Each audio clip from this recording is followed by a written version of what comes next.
So one of my favorite things about being a content creator is, I've told you guys before, is basically the comments and getting in there and talking with you guys in the comments. And one of the things that I find very funny is just how wide a range there are of opinions about the game, or even directly conflicting opinions on the same topic. And one example is big, huge guilds, mafia guilds, as they were called in the AMA recently, but just massive guilds with multiple alliances linked together and that sort of thing. And if I talk about the game from one perspective, I'll have one crowd jump in and tell me, but Zillin, you don't understand. The big mafia guilds are going to control everything. And so it doesn't matter what you say or what you try or what attempt, they're going to find a way around it. They're going to figure it out, that sort of thing. And if I talk about the game from a different perspective, I have a different crew jump in and say, Zillin, you don't understand. The systems that are in place are going to keep the mafia guilds from existing or from succeeding or, whatever. And, I've kind of bounced back and forth between those two worlds myself, trying to figure out, where I think it'll go and which one of those two things will end up being more right in the end. And recently I was having a few different conversations over like a, 2-week span or so, talking about Ashes of Creation with some other content creators, with some people in my Discord and stuff like that. And that got me those conversations got me to go dig through the wiki and see if I could find a specific piece of information. And I did. I found it. And I think that Steven has a secret weapon for stopping those big mafia guilds nobody is talking about. What you think about when you're born into a fight? So before I get into the video, two things really quick. Number one, if you do enjoy this type of content, please do push the like or thumbs up button. It really does help to push the content out to more people. And if you have not subscribed already, please consider doing so. I do appreciate it.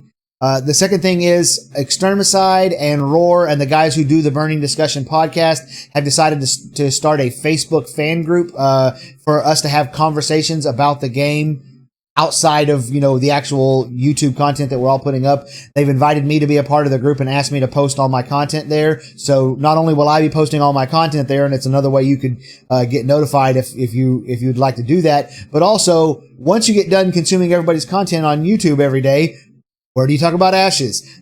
This Facebook fan group will be a great place to do it. And Extermicide and those guys, I know from personal experience, they're awesome to talk to about Ashes. So I'll put the link in the description below. Drop by. If you're a Facebook guy, go join the group. It should be a really good time. So over the last few weeks, I've been having discussions about Ashes of Creation with people like Extermicide and Roar. Just talking about different aspects of the game. I've also been talking about it, with people on my Discord and some other content creators. And it's kind of started making me have a thought like this might be a thing, or this might be a way they could curtail a lot of this problems that a lot of people see coming with the game.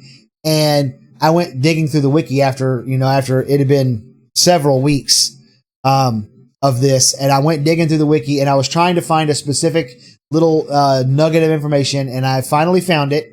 And so I want to share it with you guys because I think it could be a game changer. And I don't think I've heard anybody talk about this. Not really. So you can see right here, it says you can declare citizenship to only one node. And when you declare that citizenship, let's say, for example, one guild perhaps wanting to kind of take all of their members and have them all declare the same citizenship to a location. The longer a node exists, the higher the prize it is to take, and some systems with regards to crafting progression and or rewards or bonuses or the reliquary that we haven't really touched on a lot, those systems are going to be so enticing that from an incentive standpoint, it will compel other groups to either potentially break alliances or siege the city in order to take the goods that are potentially in it. So, from an incentive standpoint, we have that at play. Additionally, we don't have a cap per se that we've announced yet on the citizenship aspect of being in a node, but we do have soft caps. It becomes costlier the higher number of citizens each time one new person wants to join to be a part of a node. So there is sort of a soft cap on how many citizens one node can have, and it might be that all in the guild cannot participate in that area. So there's kind of a natural divide, a pseudo faction, so to speak of, between who is a part of that node and who is not. So now that we've seen that, what does it really mean and how does it matter? the funny little analogy that I've been making recently is that it is very much akin to wedding tables, and I know you're like, what? And we're going to get to that. But so let's kind of go over what exactly he was saying there. He was basically saying that so it kind of goes a little bit in with what I said in my video a couple of weeks ago, or last week, I guess, where I was talking about making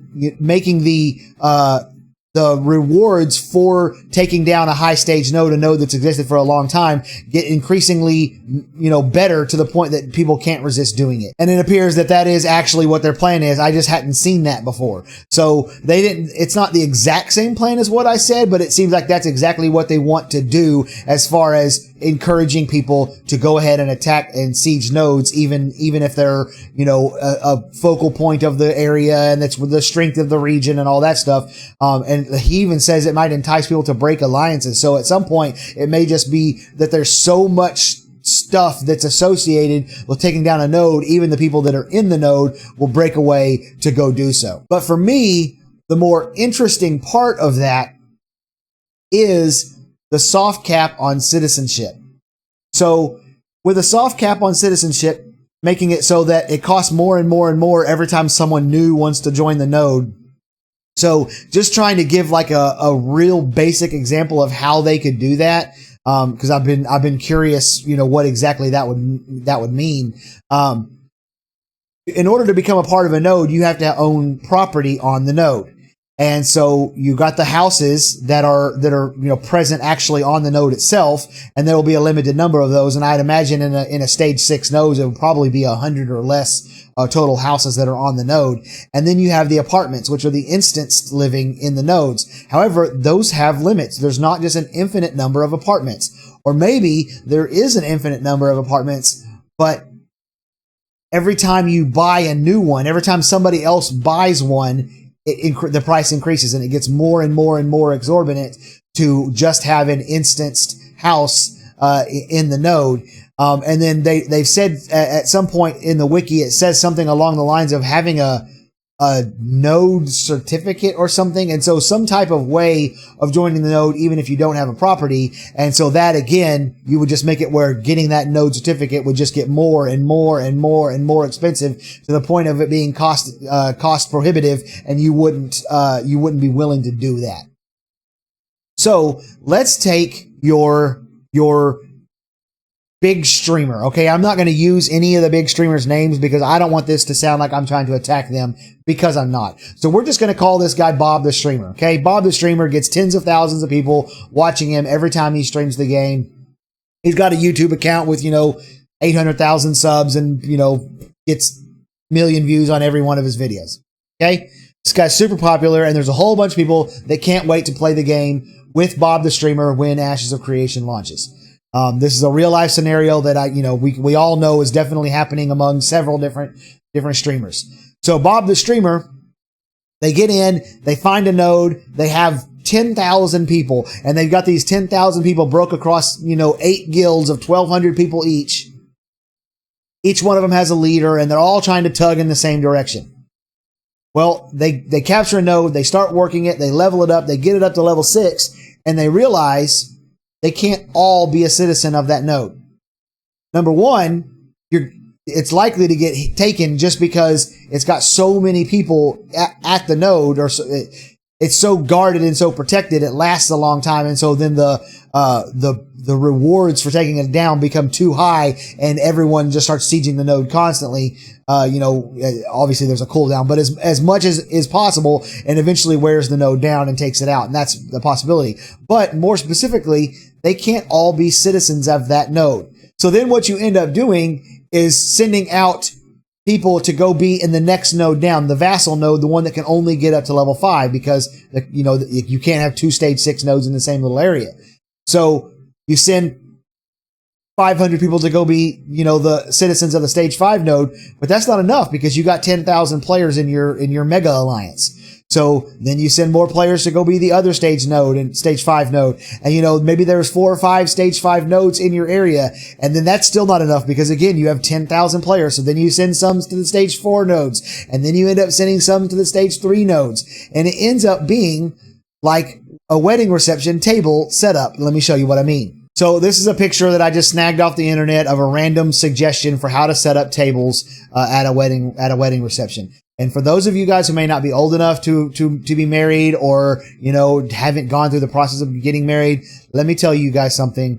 Where you choose to sit people at a wedding, people care about this way more than it's ridiculous how much people care about this. So what ends up happening is these tables that you see up here that are close to the head table, that's where you put family, your close friends, people that you care about, maybe like a boss or something. If you invite your boss to your wedding, if you have that type of employment arrangement, this next set of tables, that's where you put family that you don't really care about, friend that you knew at high school, but you invited him just because he's your old friend, stuff like that, people that you care a lot less about. And then these back tables here, table 1 and table 10, that's like where you put family that you had to invite by obligation, people like that, people you didn't even want to invite, that's where they go.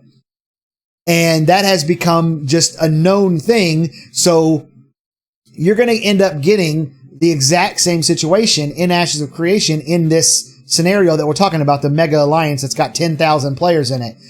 The people who are closest to Bob the Streamer, his closest friends, his generals, his officers, that sort of thing, they're going to get to live in the Stage 6 node and have access to all the content that's locked behind the Stage 6 node, the special recipes and the special augments for your gear and your augments for your skills and all those things. They're going to have access to those. The people who are, a little less of a friend of Bob the Streamer, or potentially maybe he even may do it like his high tier Patreon subscribers, those people, or may not Patreon, Twitch, I guess, whatever, your high tier subscribers, those guys get to live in Stage 5 nodes, and then, your regular subscribers get to live in Stage 4 nodes, and the people you like the least, you care about the least, and who are not subscribed, they just watch for free, they live in the tier 3 nodes. And those people, as you go down that list, those people get locked out of more and more and more content. And they also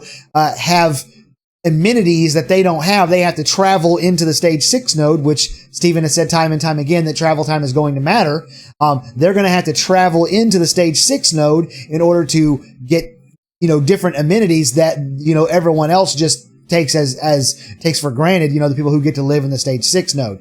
So what ends up happening is eventually you go, I've invested all this time in this game.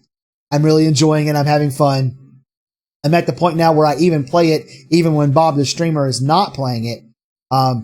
I'm kind of thinking at this point that I am going to break away from Bob the Streamer's guild, and I'm going to go join random guild over there with that node, because they actually have citizenship slots open, for a good price in a Stage 5 node, or maybe even a Stage 6 node. And you go join away from then. And eventually, as groups of 200 and 300 people break away from Bob the Streamer to go live where they might have more opportunity, just like you see in real life. So now what happens is, enough people move away and go join a different node, that the balance starts to shift. And it's not necessarily that Bob the Streamer doesn't have more numbers than, all the other guilds, in the game, but he doesn't have more numbers than all the other guilds combined. And he certainly doesn't have enough of that defending the node itself. And now all of a sudden that node, which has stood for a really long time, and since we know by that wiki post, that means that there's going to be unbelievable rewards in there. The temptation to take that node out gets really strong, and eventually they're able to go in there and do that because the balance has shifted a little bit. So that's kind of my silly little analogy, is that it's like wedding tables. As you get further and further away from the main node, it's that you're cared about less and less by Bob the Streamer. And I do believe that this is going to go a really, really long way towards stopping these big, huge mega guilds, mega alliances from staying, intact and just completely dominating a node and not ever letting anyone stay in it and stagnating the map, as I talked about last time. So, and I do think it's pretty much the most underrated, untalked about feature of this game that we know about so far, because that is a really huge way of solving what could be a pretty big problem in the game. So that's all I got on this video, guys. I'm curious what you guys think about it. What did you know about this rule? Did you even know that there was a cap on citizenship? And had you thought about it from this perspective, what that'll do to the big, huge mega alliances? Let me know in the comment section below. Subscribe to the channel, and I'll see you guys in the next one.